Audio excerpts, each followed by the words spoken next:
Olá pessoal, tudo bem com vocês? Dando sequência aqui, chegou a vez de analisarmos o ICMS. Esse imposto é um dos mais importantes da Federação Tributária Brasileira. É de competência dos estados e do Distrito Federal e é o grande gerador de conflitos em matéria tributária. Porque os estados, regra geral pelos governadores, sempre estão querendo atrair novos investimentos, ampliar, melhorar o desenvolvimento de seus estados e do Distrito Federal, e para fazê-lo, sempre lançam mão, quase sempre lançam mão, dos incentivos e benefícios fiscais no âmbito do ICMS.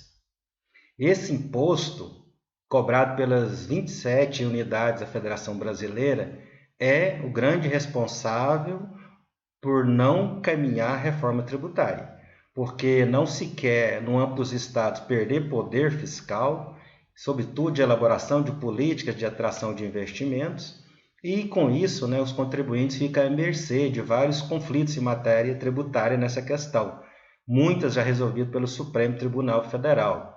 E temos agora também a Lei Complementar 160, que tenta dar um fim nisso. E, como sempre, uma reforma tributária em andamento. Nos acompanhe aqui para analisarmos esse imposto muito complexo e muito detalhado na Constituição Federal. Pessoal, estamos aqui então, vamos analisar o ICMS. Qual que é o nome desse imposto? Imposto sobre operações relativas à circulação de mercadorias e sobre prestação de serviços de transporte interestadual, intermunicipal e de comunicação, ainda que as operações e as prestações se iniciem no exterior.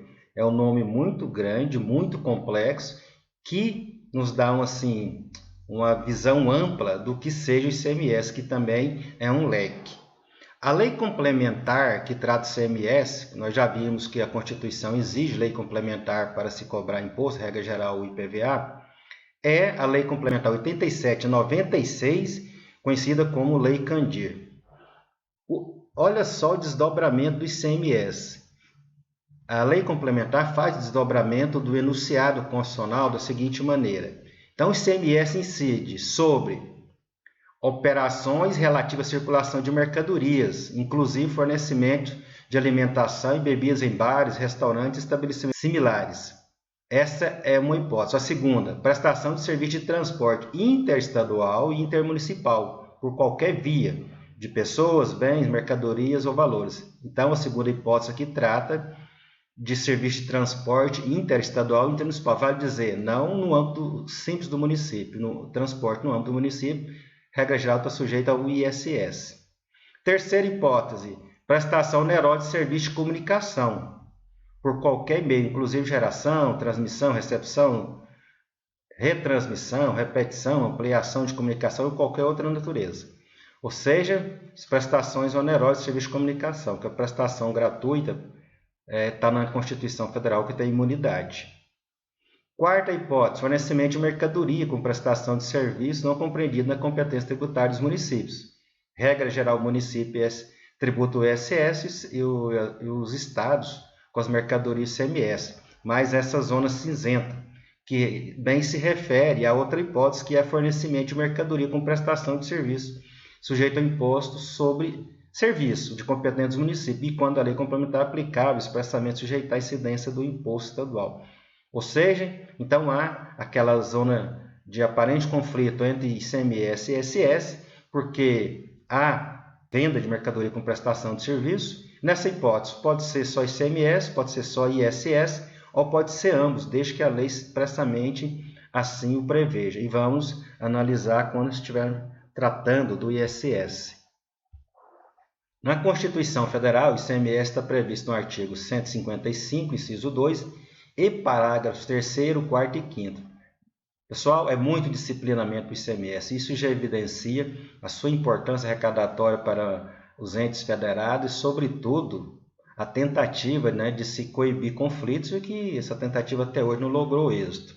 As coisas estão melhorando em razão do recente...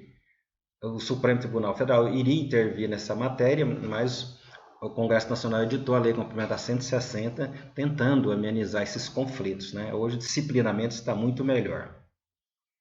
Então, pessoal, o ICMS tributa mercadoria, que é um bem móvel e corpóreo, regra geral, destinado ao comércio. Essa é a hipótese de tributação de mercadoria.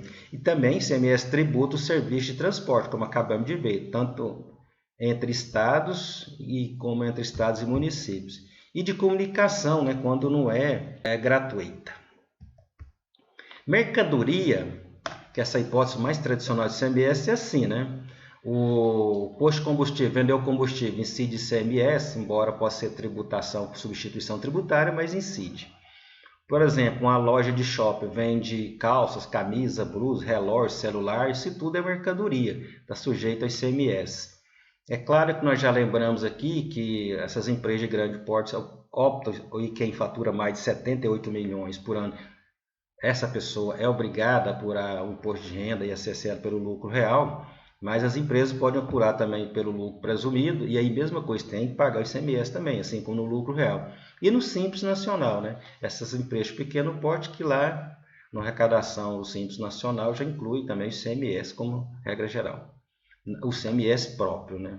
E sem falar no DIFAL, que é uma diferença de alíquota, quando se pode comprar de fora de outro estado, que é outra hipótese de incidência também. Dizendo, então, em resumo, em síntese, o ICMS tributa a mercadoria, que é um bem imóvel corpóreo, como nesses exemplos que eu acabo de mencionar. Mas o ICMS também tributa a mercadoria nessa nova acepção, de acordo com a era digital. Por exemplo, meu e-book vendido pela editora Mizuno, mais completo do direito tributário nesse momento, é uma mercadoria, porque reúne todas as condições, né? Não é algo personalizado para ninguém, portanto, não é um serviço, está posto para qualquer pessoa que queira adquirir, e é uma mercadoria que não é corpórea, mas também tributada pelo ICMS. Olhando a Constituição Federal, a gente vê muitas regras, até algumas imunidades com relação ao ICMS. Por exemplo, aqui no parágrafo 2º do artigo 155 da Constituição Federal, está escrito o quê? O ICMS atenderá ao seguinte: será não cumulativo, compensando que for devido em cada operação relativa à circulação de mercadoria ou prestação de serviço, com o montante cobrado nas operações anteriores, pelo mesmo outro estado ou pelo Distrito Federal. Então, o que essa primeira regra do ICMS está nos dizendo aqui na Constituição Federal? Que o ICMS é não cumulativo, ou seja, a gente já se referiu à não cumulatividade, né, como sendo as expressões do princípio da capacidade econômica do contribuinte, e falarmos então do IPI e do ICMS. Pois é, nós dissemos lá que o IPI é tributado por fora, o ICMS é por dentro. Então aqui, lembrando, o ICMS, quando um comerciante compra para revender a mercadoria, ele compra do distribuidor ou do fabricante, se eu comprar 10 mil de mercadoria, o ICMS está embutido ali. E quando se compra ICMS nas operações fora do estado, chamadas interestaduais, esse percentual de ICMS varia. Esses estados mais desenvolvidos, de acordo com a regra do Senado Federal, cobram 7% na alíquota interestadual, e os estados menos desenvolvidos cobram 12%. Então, esse diferencial de alíquota deve ser pago quando a mercadoria entra no estado consumidor. Então, a primeira técnica da não cumulatividade, e a Constituição ainda diz o seguinte: a isenção ou não incidência, salvo determinação encontrada na legislação. Então, a isenção ou a não incidência, salvo determinação da legislação respectiva, que é a legislação que pode ser um acordo entre os estados ou até mesmo a legislação estadual, não implicará crédito para compensação com montante devido nas operações ou prestações seguintes. Regra geral, então, se o comerciante compra uma mercadoria com isenção ou não incidência de ICMS, não terá direito a não cumulatividade, né? E também acarretará a anulação do crédito relativo à operação anterior. Então, não pode aproveitar o crédito, tem que cancelar o crédito da operação anterior. Uns dados muito importantes.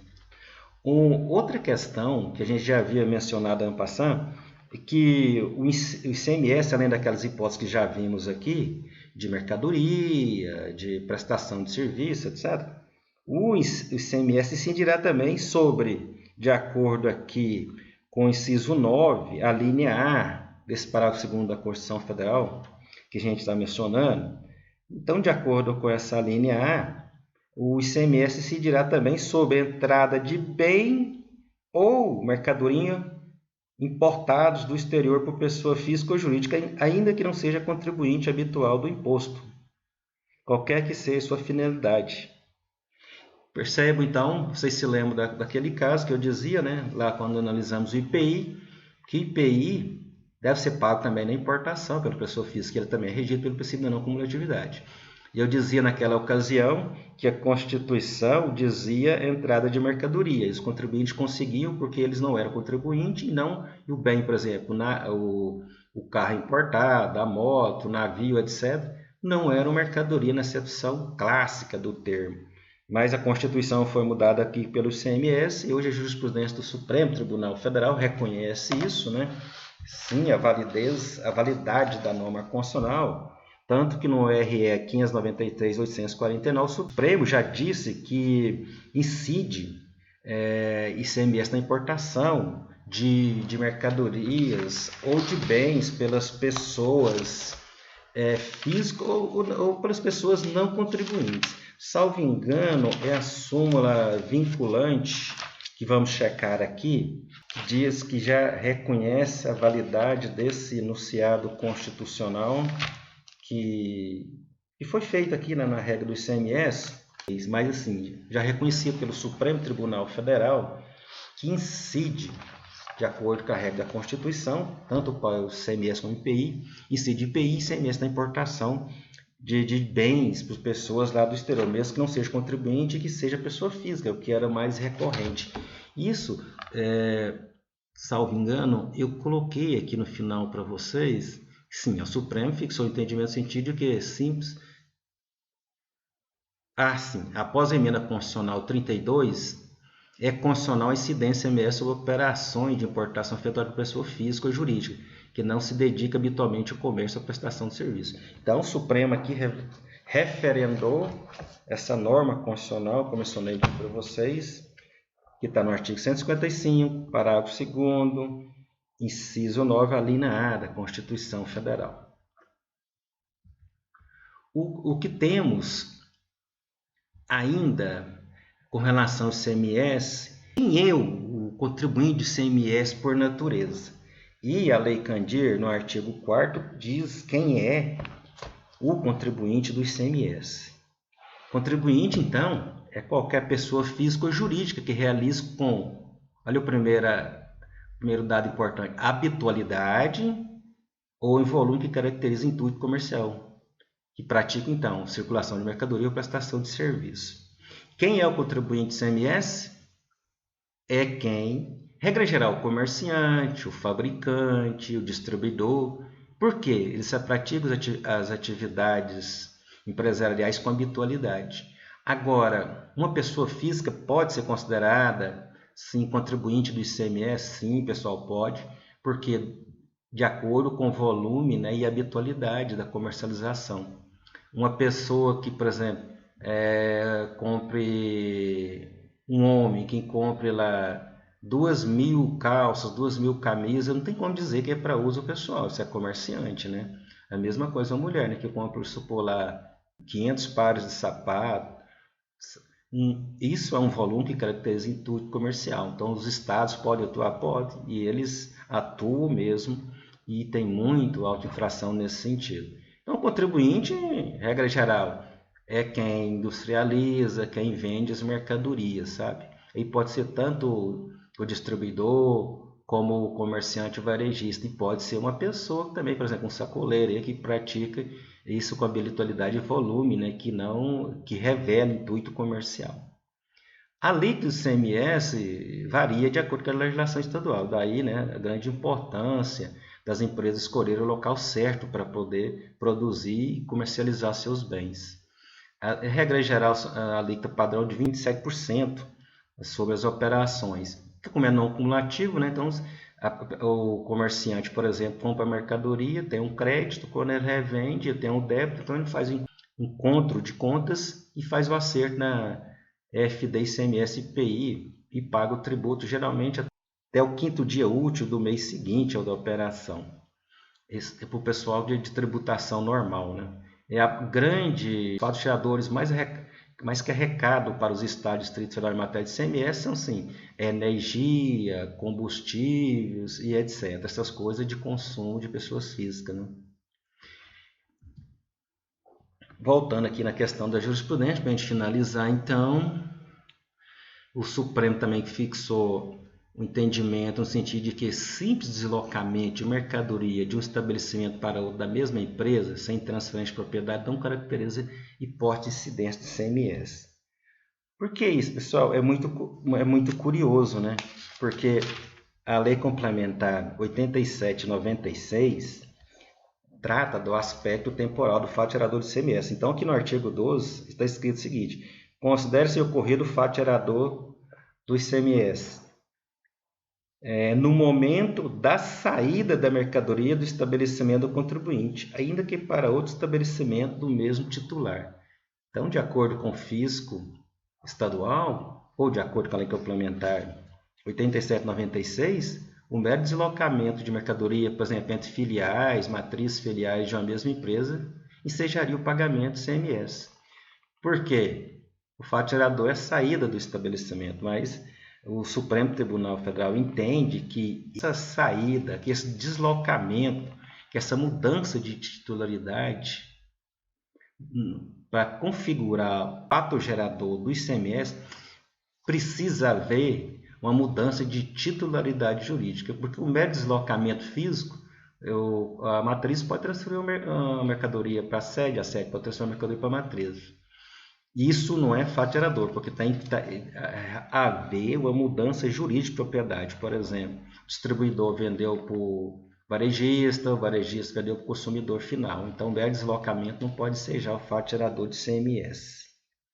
Além daquelas outras hipóteses que eu já mencionei aqui com vocês.